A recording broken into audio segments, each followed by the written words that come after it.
Welcome in everyone, Mr. Talbot here for you. I wanted to take some time to go over topic 7.4, which is going to be the economy in the interwar period. So when we say interwar, of course, we mean between the First and Second World War. And we're going to see this is a real big time of economic turmoil. Before we get to that, though, I do think it's important that we take a little bit of time and we kind of look at, some of the decisions some of these nations are going to make are going to feel illogical over the next couple topics. But it's really important to remember the context of when these people are living. They're coming out of the First World War, by far the worst conflict the world had ever seen at this point. Existential crises for different nations, lots of death, lots of wounding, and dramatic changes to the economy. So, we think about, Russia's going to have this huge Bolshevik revolution where they go towards communism. Well, that makes a lot more sense when you start looking at the number of killed and wounded. So, the ones that say the same color here are the ones that weren't killed, wounded, or taken prisoner. So you look at Russia, you're talking about, nearly, 9 million men that are going to be affected with this. That does not even include the civilians that go through terrible situations as well. In Germany, that's going to go towards the Nazis. We see, millions and millions of killed and wounded and taken prisoners, plus, the embarrassment of the defeat of the war. So major, major changes there. And then one of the big kind of winners of the war certainly is the United States. And the United States is going to come in with President Woodrow Wilson saying, we should have peace with honor and that, we should make a lasting peace and, we don't want to be vengeful or any of that stuff. Well, that's kind of easy for the country that, kind of just got into the last couple of months of the war. Now, during the last couple months of the war, there were some pretty serious casualties. You're talking 300,000 Americans killed or wounded. But it just doesn't compare to what France has gone through. It doesn't compare to what Britain has gone through over the course of the entire conflict. So with that, they're going to kind of ignore what President Wilson says, and we're going to see we don't get a lasting peace. So instead, we kind of head towards this thing called the Great Depression. So it's going to be a colossal economic crisis. We're going to see different governments have different plans, but a key point is that governments are trying to solve this economic crisis. They're going away from that laissez-faire, let the economy do its own thing, to a much more active role in it. This video is not going to go too much into the 5-year plans that we see in Russia or into China and how they try and modernize. We're going to cover that in a separate activity. But we are going to see how, to some degree, the fascist governments respond, and also how the Western, more democratic nations get involved, and then finally how Japan responds. So, as we look at this graph, and I got to move myself real quick, you can kind of see why we would talk about, the United States being the winner of this conflict. So you've got the population of the United States increasing. You've got, whereas the other combatants goes down, because again, we're talking about the casualties. The GDP, how productive the nation is, how productive the economy is, that goes up for the United States. The other countries, you see that goes down. Debt, this one gets a little off because we'll talk about Germany here in a second. But again, you see it goes up for a lot of countries, but not quite as bad for the United States. Inflation in Germany, we're going to see it goes well beyond this chart. And then finally, industrial production. Great for the United States, not so good for Germany. And this kind of makes sense because, Germany does end up losing the war. So, what we want to talk about first kind of is this thing called inflation. And inflation is money becoming less valuable over time. And the United States government today tries to intentionally cause inflation. They try and be around 3%. And you'll see that in the past several years, they've been pretty successful. The reason they try and do this is a little bit of inflation spurs economic activity, gets people to go out and buy more things, and to build more factories and houses and that kind of. That's good for the economy. Deflation, where money becomes more valuable over time, is actually a bad thing. It's a sign of economic depression, which is what we're going to get into. So a little bit of inflation is a good thing. A lot of inflation is a bad thing, and that's what we're going to see kind of occur. So the United States, today, like I said, we're around 2.5%, 3%. 10% would be where you start getting to the danger zone. Germany in the years following World War I, you see go well beyond that 10, and they get up into this 30%, 35%. that means that every 3 years, money is losing half its value. You can't save money. You can't really invest money when that's happening. It really, really has a negative impact on your economy. Well, then we see that, gosh darn it, I guess I didn't copy her.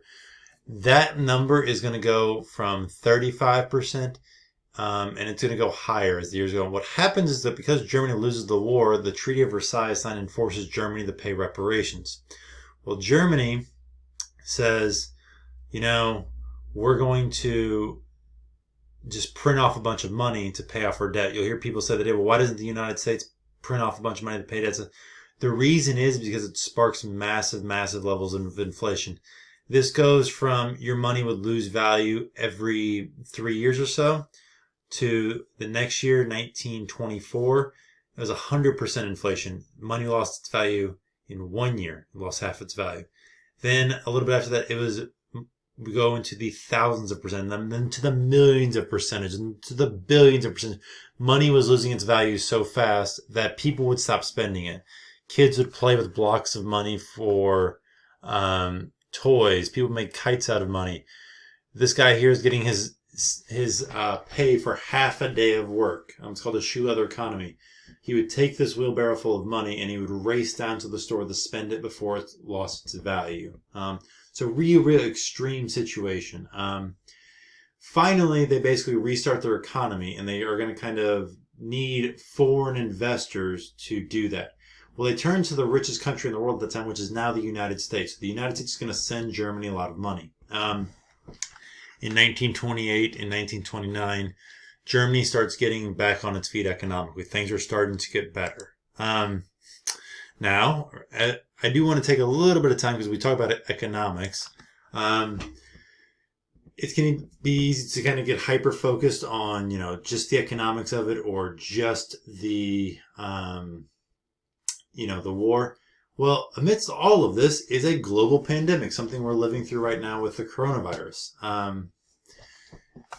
So about 50 million people are going to die from the influenza virus of 1918 and then into 1919. You'll see it kind of goes in 3 separate waves. Sometimes it's called the Spanish flu. I like to avoid that because there is a big possibility that the Spanish flu might have actually begun in Kansas of all places. But you'll see it's important not to lose sight of, so we have this economic collapse that's on the brink of happening. We also have this massive pandemic so people are going to really start challenging the way things have been done. Like I said, people start making what seem like illogical decisions. Got to understand the context of living through a pandemic. And then within a decade of the pandemic, we go into the Great Depression. So a lot of major changes going on. And then Germany's got the hyperinflation to go with it. Side note, when we think about the social distancing and the self-quarantine, the reason we're doing that is this chart here. You've probably heard the term flattening the curve.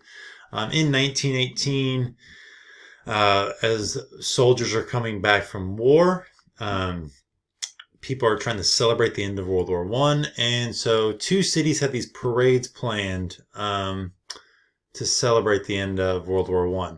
St. Louis and Philadelphia.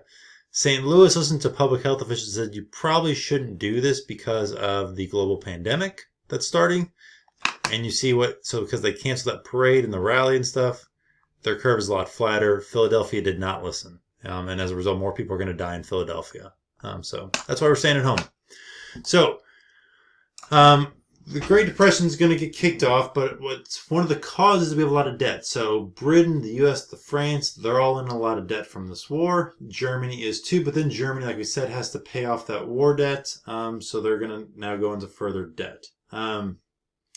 Russia's in a lot of debt, but they say we're not going to pay because that was made by the Tsarist government. The Bolsheviks said we don't have to pay that back. Now, normally that'd be a big problem because if we think about economic imperialism, if you don't pay off your debt, if we think about like what happened in Egypt or what's happened in Mexico, well, those countries will go and invade you and take you over. Well, after World War I, countries weren't so gung-ho about going in and invading, particularly to get money. So Russia's kind of able to get away with it. And in some ways, Russia's less affected by the Great Depression. They got other issues we'll talk about, like millions of people starving, but they won't have as much unemployment, and they've kind of been able to cancel out their debt. The other group that can be easy to miss are colonies and former colonies, places like Latin America, Africa, Southeast Asia.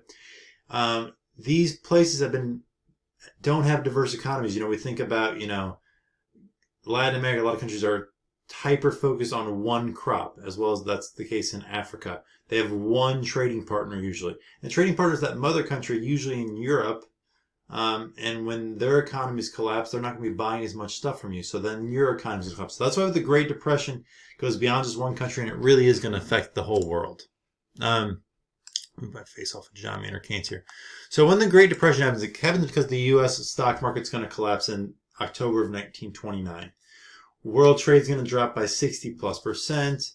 Savings are wiped out. Really, really hard time for everyone. And unemployment's going to go up to above 30% in a lot of places. Really, really bad economic time. Now, economic depressions are a natural course of the market cycle. They happen from time to time. It's just the way things go. So this is from our friends at Forbes magazine. You've got your kind of economic prosperity and boom. And then you've got recession, and then you hit depression, and then it goes back up into growth, and you get back up to prosperity. So economists would say, don't touch the economy. Depression is natural. It's going to fix itself. Invisible hand. Just relax. Well, this British economist named John Maynard Keynes, he comes up with a famous quote that says, yeah, well, in the long run, we're all dead. And economic depressions are terrible to live through. And we, as economists and the government, can make things better. And the key to making things better is for the government to spend lots and lots of money. And so that's going to be kind of one level of government intervention. That's the method that the United States is going to follow. Key point, though, is that whether it's following Keynes' spending or other methods, we're going to see the government gets a lot more involved in the economy at this time. So, for the USA, they are going to initially try to stick without spending extra money, and instead just try and get people to boost domestic purchasing and avoid buying imports. So they're going to raise some tariffs. So those taxes on imports. Well, if you're the U.S. and you raise tariffs on British goods, well, the British are going to respond and raise tariffs on American goods. And this happens all over the world. And it, instead of fixing the Great Depression, causes more and more global trade to drop. That's why we get to over 60% of global trade dropping. It's the exact opposite thing they should have done. Is what they did. So since that didn't work, that was kind of led by the Republicans. The voters are going to swing to the Democratic Party and Franklin Roosevelt, and he's going to say the New Deal, and he's going to follow Keynes and just spend money on a lot of different government projects, whether that's building the Hoover Dam, whether it's digging a random ditch in Tennessee. It didn't really matter. You're just putting people back to work, because once you put them back to work, they have money, then they can buy stuff, and once they can buy stuff, then people are going to be getting the economy going. It kind of works. It drops unemployment a lot, but in reality, the big thing that's going to really get the U.S. and the world, for that matter, out of the Great Depression is going to be World War II. There's still a massive debate to this day if Keynes was right. At the moment, it would seem that President Trump and Democrats and Republicans agree that government spending is a really good idea to avoid a Great Depression again, or to at least make it not as bad. So we're seeing trillions of dollars, bet on this idea. And again, huge debate over if it works or not. Kind of worked on one level with the New Deal, but again, it's World War II that really is going to end that. So we see that military spending can be a way to get you out of an economic downturn. So how did some other nations kind of respond to this? You've got Germany and Italy are going to go to the fascist side of things, and with fascism is more military spending. It also means the Germans are going to stop paying back their debt, and it also means that the government's going to pretty much take over a lot of private industry. Industry stays private, but there's so many government contracts that the government's kind of running things. It's called corporatism. Russia, it's kind of interesting because while other countries are going to institute more socialist things, Russia actually adds more capitalism back into its economy. And And then they have these 5-year plans. Again, we're going to hit that in a separate activity. They're going to collectivize farmland, and as it's a bad idea in Mexico, it's also a really